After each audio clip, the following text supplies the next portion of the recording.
Microdosing is when you derive the maximum benefit from taking the minimum effective dose. This is how you minimize unwanted effects. People microdose daily to feel and perform better. Some use it to enhance their creativity, to sleep better, to help with pain, to have more focus in the moment, to recover from workouts quicker, and to manage anxiety. Today's podcast is sponsored by Microdose Gummies and Lumi Labs. Microdose Gummies deliver perfect, entry-level doses of THC that help you feel just the right amount of good. I used some of the Microdose Gummies last weekend, and I enjoyed it a lot. I generally like to be productive, but I was more interested in de-stressing, so I floated in the pool. It was a relaxing and amazing experience. I highly recommend it. The gummies are organic, infused with real fruit, vegan-friendly, gluten-free, and they are enjoyable. I'm really pleased with this company and their products. 10 out of 10. Microdose is available nationwide. To learn more about microdosing THC, go to microdose.com and use the code BEYOND to get free shipping and 30% off your first order. Links can be found in the show description, but again, that's microdose.com, code BEYOND. This podcast contains adult themes and graphic violence. Listener discretion is advised. A commercial-free version of this podcast is available on Patreon for $1 per month. Patreon.com/Beyond Contempt Podcast. I'm Renee, and this is Beyond Contempt True Crime.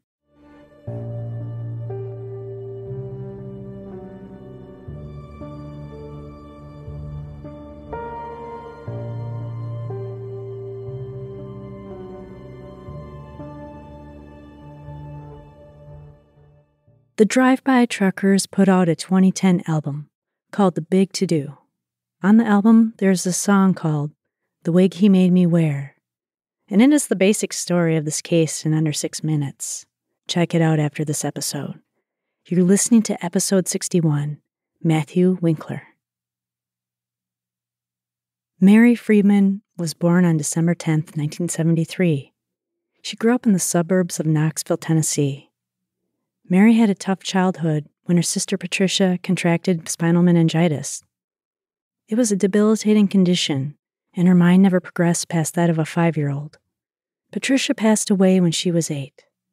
The loss was difficult on the Freeman family, and the incident propelled them to adopt 5 more children. Mary continued on in life and was determined to become a teacher, so she attended college at Freed-Hardeman. Freed-Hardeman University is in Henderson, Tennessee. The Board of Trustees oversees the direction of the university, and they're all required to be members of the Churches of Christ. The Churches of Christ consider the Bible to be historically accurate, and they have a literal interpretation of the book.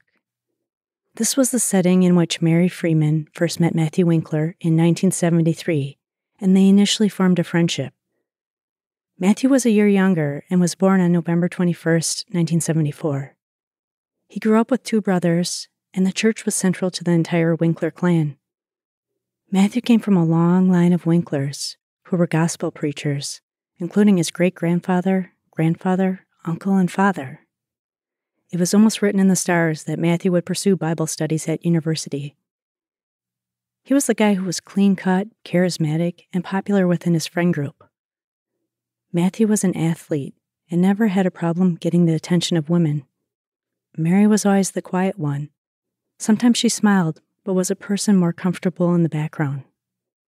When they started dating, the relationship moved at warp speed. Matthew proposed to Mary after only 3 months of dating. There was a lot of romance in the beginning, and the couple was genuinely happy. They were married on April 20th, 1996.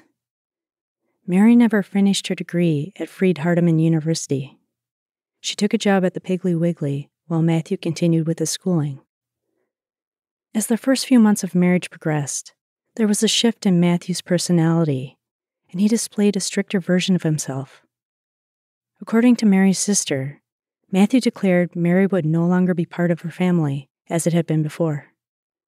Matthew's statement astonished Mary's sister, and she didn't understand why her relationship with Mary had to change.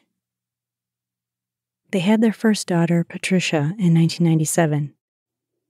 Matthew graduated from the university in July 1998.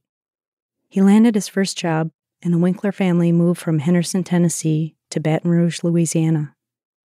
Matthew was a minister at the Goodwood Boulevard Church of Christ. The family didn't last long in Louisiana and moved to a small town west of Nashville. Their second daughter, Allie, was born around this time. In April 2002, the family moved again to McMinnville, which is between Nashville and Chattanooga. Matthew was the youth minister for the Central Church of Christ.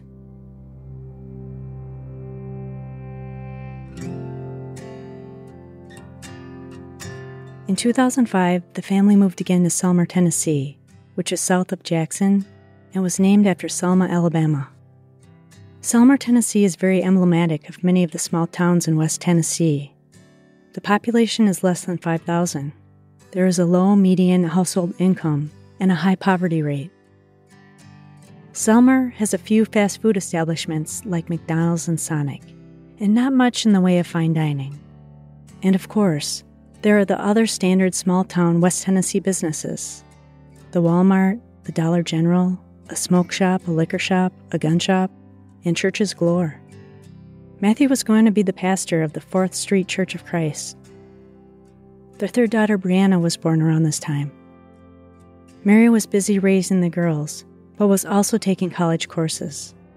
They gave her the green light to substitute teach at Selmer Elementary School. From the outside, the Winklers appeared happy. They walked their dog in the park as they held hands. Some people in the community saw a less rosy version of Matthew Winkler. The Winkler neighbors received a very serious threat about their dog, who wandered over to Matthew's lawn. Matthew threatened the 8-year-old boy and said he would kill the Rottweiler if it stepped in his yard. The mother of the boy got involved and tried to explain to Matthew that the dog was harmless, but he didn't care. The neighbor felt his response was aggressive and unbecoming of a preacher. A local owner of a barbecue said the Winklers had stopped in a few times to eat. One time, Matthew got a large plate of barbecue. Mary got the cheapest sandwich on the menu, and the 2 older girls begged for food, but Matthew refused to order them anything. On March 22, 2006, they expected Matthew Winkler to attend church Wednesday night. The Winklers never missed Wednesday or Sunday service. At 7:30 p.m., one of the church members stopped by the Winkler residence. They knocked on the door and received no response.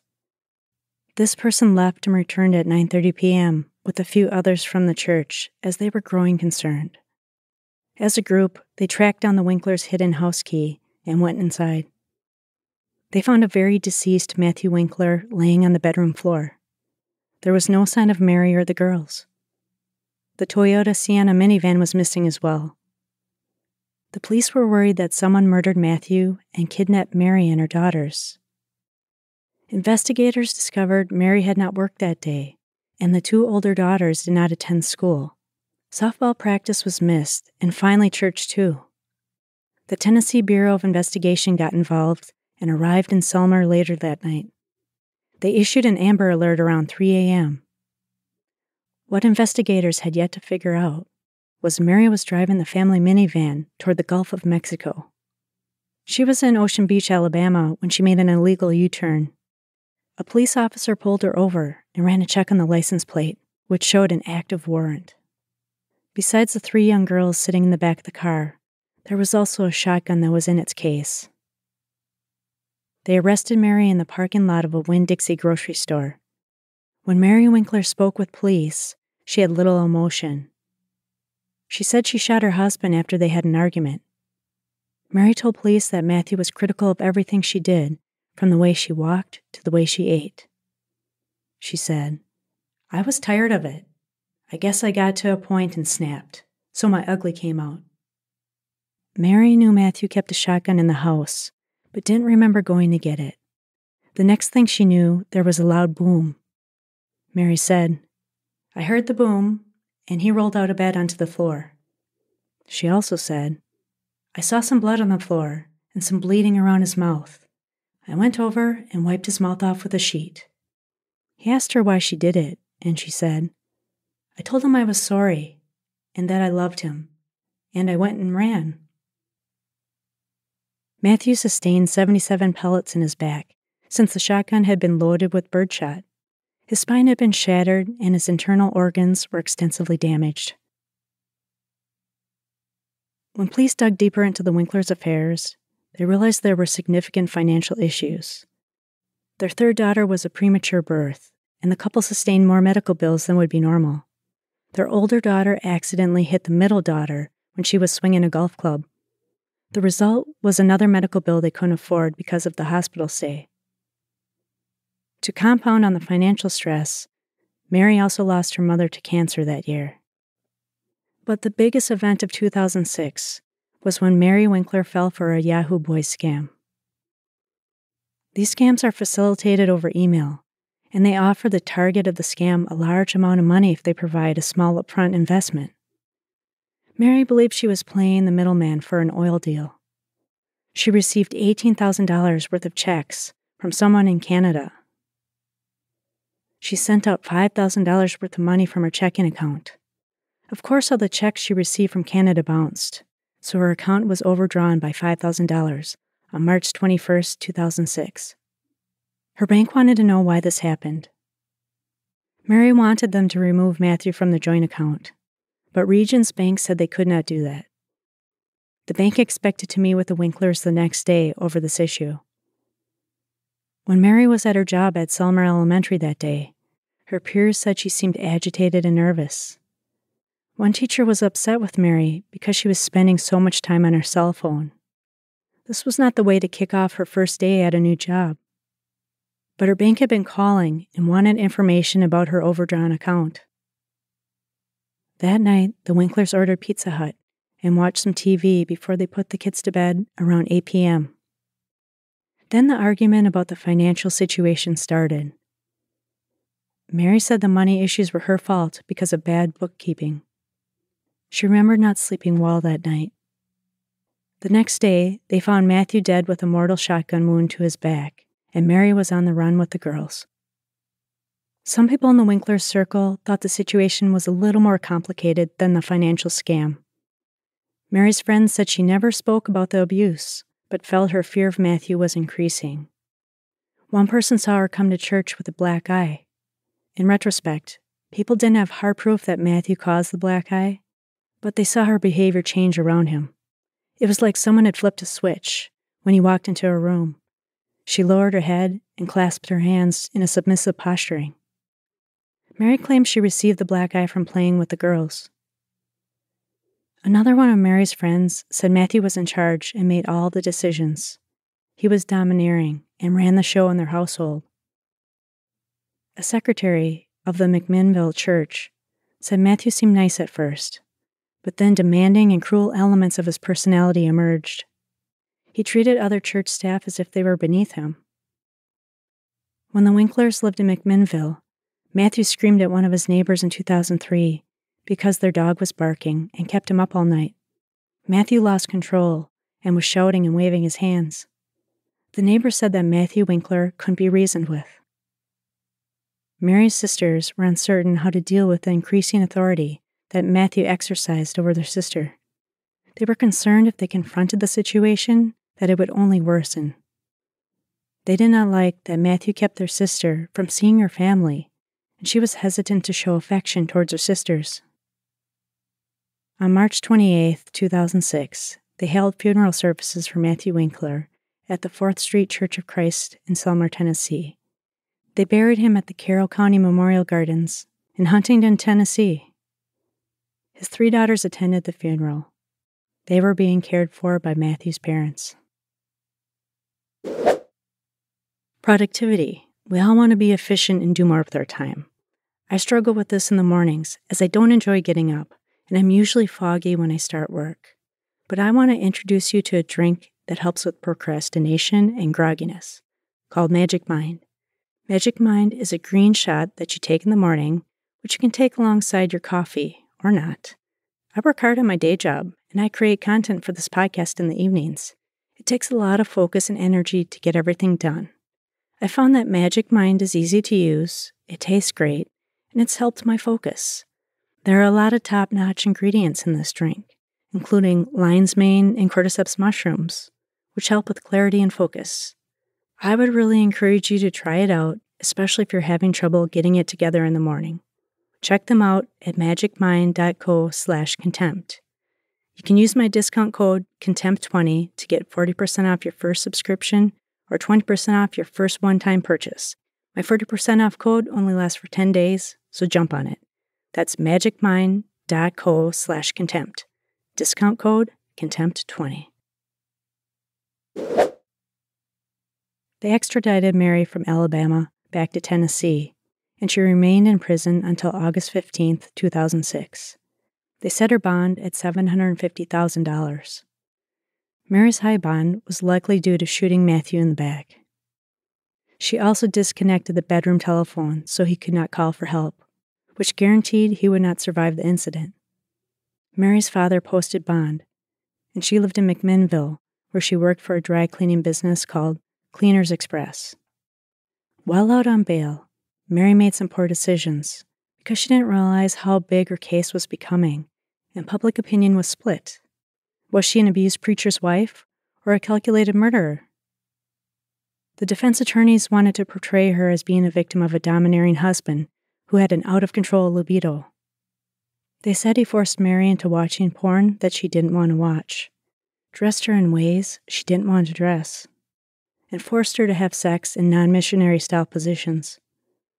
And these facts were likely true, but Mary Winkler, sitting at a bar with a drink in one hand and a smoke in the other, while on probation for murder, put a less meek version of herself out into the public eye. On New Year's Eve, 2006, cell phones were very common by this time, and another person at the bar took a few photos of Mary Winkler. He exclusively shared them with Action 5 News for pay. The person with the cell phone was very surprised that Mary Winkler was sitting at the same bar as him. It was one of the most popular places to hang out in McMinnville and was called the New York Grill. He said, "She was, having a good time with everybody in the bar." Her pre-trial supervision agreement said she was not to drink to excess or hang out at an establishment that primarily sells alcohol. The New York Grill was licensed as a restaurant, so Mary had broken no rules. A person at the grill said Mary celebrated her birthday there, and the owner of the establishment said that she had drinks there 3 or 4 different times. The photo taker's wife recognized Mary Winkler that evening because she made the front page of their local newspaper that day. She said, "I think perhaps, maybe, she exercised some poor judgment. I would be too upset about being separated from my children, that sort of thing, to be able to go out and celebrate in such a fashion." She added, "I think it's important for other people to see who they're supporting." Members of McMinnville's Central Church of Christ raised money and gave it to Mary Winkler to help her as she waited to go to court. Some people even gave her gifts and jewelry. Many folks felt for her situation. The man who snapped her photo said, "I don't know if the people in the congregation still support her, but they got to know where they spend their money." The good times at the New York Grill were short-lived because Mary Winkler's first-degree murder trial began in April 2007, and she was facing down a life sentence. Her team declined all the plea deals offered by the prosecutor, which included a 15-year prison sentence. The defense team stacked the jury with 10 women, since they wanted to gain as much sympathy as possible for their client. Her defense team felt she might have been experiencing postpartum depression at the time of the murder. Mary had given birth to the 3rd daughter, and there was additional stress because she was born premature, requiring hospitalization. When the defense attorney initially talked to her in prison, he said Mary lacked emotion and had a flat affect. He said, "If you look up spousal abuse in the dictionary, you're going to see Mary Winkler's picture." Security guards had to be hired because Mary and the defense team were receiving serious threats. This case drew deep emotions from the community. The prosecution's angle was Mary got wrapped up in a financial scam and was hiding it from her husband. The state also put their oldest daughter, Patricia, on the stand when she was only 9 years old. She heard the gunshot on the morning her father was killed and ran to her parents' bedroom, only to see him laying on the floor. Patricia said her dad was a good person, and she never saw him treat their mother badly. During the trial, Mary testified on her own behalf and said her husband made her wear wigs, 6-inch stiletto heels, and many costumes. She said Matthew abused her sexually and physically. The defense introduced the wig and heels as evidence into the courtroom. The heels caused everyone to gasp out loud. Small-town Tennesseans were not expecting, nor were prepared to see the heels or hear about the details of the preacher's sex life. Mary said Matthew made her have oral and anal sex, and watch porn too. When detectives confiscated the Winkler's computer, they found 263 pornographic images or movies, which were not congruent with Matthew's squeaky clean preacher image. These details specifically resonated with many in the courtroom and probably helped decide the case. Mary also described a time when Matthew kicked her in the face when she was 7 months pregnant, which required a trip to the dentist. Mary felt the spankings he gave the children were too much and got out of hand. She said Matthew had pointed the shotgun at her when he previously threatened her. Mary claims she introduced the use of the shotgun to get Matthew to talk about all their issues. This statement varied from what she told police initially, that she snapped and her ugly came out. In court, Mary said that the gun went off accidentally, and she stuck by that statement. Not everyone bought into the fact that Mary suddenly snapped and committed the crime. However, the whole thing certainly wasn't planned out well either. When she went on the run, the only thing she really grabbed was socks for the baby. When the jury went to deliberation, there was one female juror who thought Mary should be able to walk out the door as a free woman. The jury foreperson tried to counter with voluntary manslaughter as a compromise between freedom and first-degree murder. The jury deliberated for 8 hours on April 19, 2007, and arrived at the final verdict. Mary Winkler was guilty of voluntary manslaughter. On June 8, 2007, she pleaded with the judge at her sentencing hearing to allow her to reunite with her children. "I've suffered the loss of someone I loved. I've lost my freedom. I've lost my children. And I've had my life be put on public display. I think of Matthew every day and the guilt, and I always miss him and love him." The judge could have given her 6 years in prison, but took her lack of record and mental health into consideration. Mary Winkler was sentenced to 210 days and was given credit for 143 days already served in jail. The judge agreed she could spend the final 60 days of her sentence in a mental health facility. The Winklers were not happy with the outcome of the hearing. Matthew's mother, Diane Winkler, said, "The monster that you have painted for the world to see, I don't think that monster existed." Mary was sent to the Western State Mental Health Hospital in Bolivar, Tennessee, and was released back into the world on August 16, 2007. A week later, the state granted her supervised visits with her children. Less than a month after her release from jail, Mary Winkler granted the Oprah Winfrey Show her first exclusive interview. She said their relationship was good at first, but after they got married, the yelling started. Mary felt he was a different person than she had originally met. Matthew was inconsistent. He would tell her to spend time with her family. Then the next day, he would tell her to never talk to her family again. Matthew was often full of rage or anger, but there wasn't a rhyme or reason for his mood swings. He criticized her relationships with family and friends, with the way she kept the house, with her hair, and with her weight. Because of his aspirations to become a pastor, they had to maintain a perfect image as a couple to the surrounding community. Mary lied to her family and tried to hide the abuse. She asked Matthew for a divorce, but that was out of the question, even though he wanted one too. Mary had testified that they argued about their finances the night prior to the shooting. The prosecution disagreed with this and believed Mary was trying to hide the 16 bank transfers she made over the telephone that put them in financial ruin. She claimed they both didn't realize that they were involved in the scam. Mary signed the checks, but Matthew gave all the directions. She put the money wherever he told her to. Mary said that losing money from the scam was not anything new to the relationship, They had been in financial trouble many times before. The Winklers have never been flush with money during their marriage.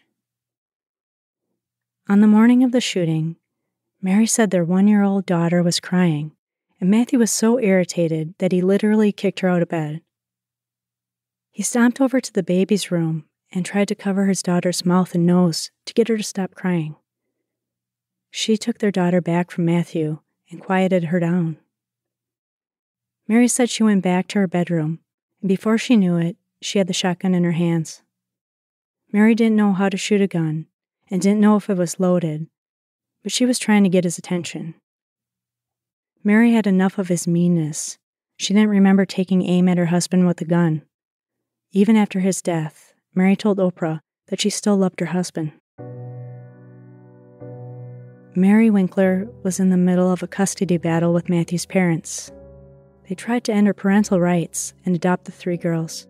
They also filed a $2 million civil lawsuit against Mary on behalf of their granddaughters for all the emotional and mental suffering they went through.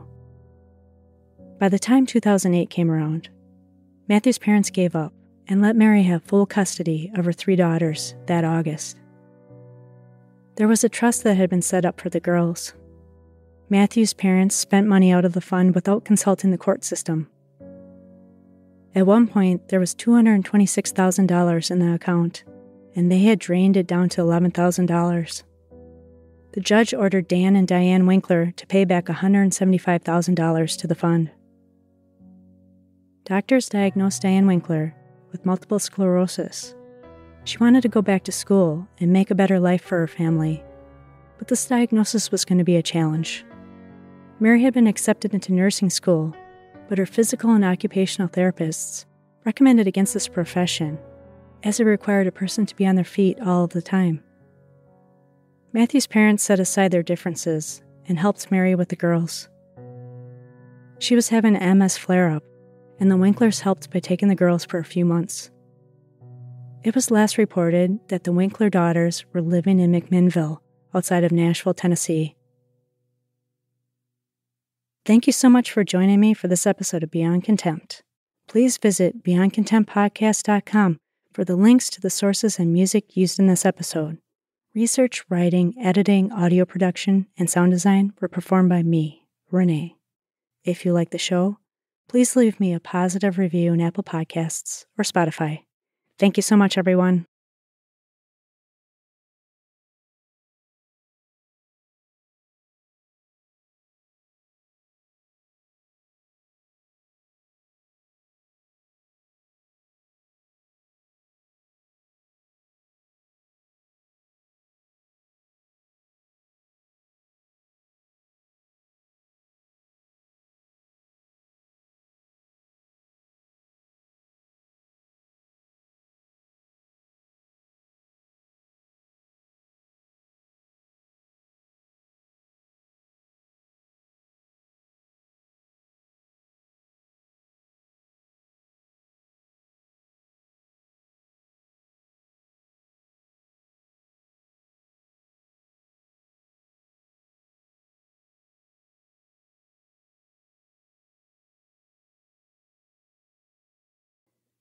The Winklers were not happy with the outcome of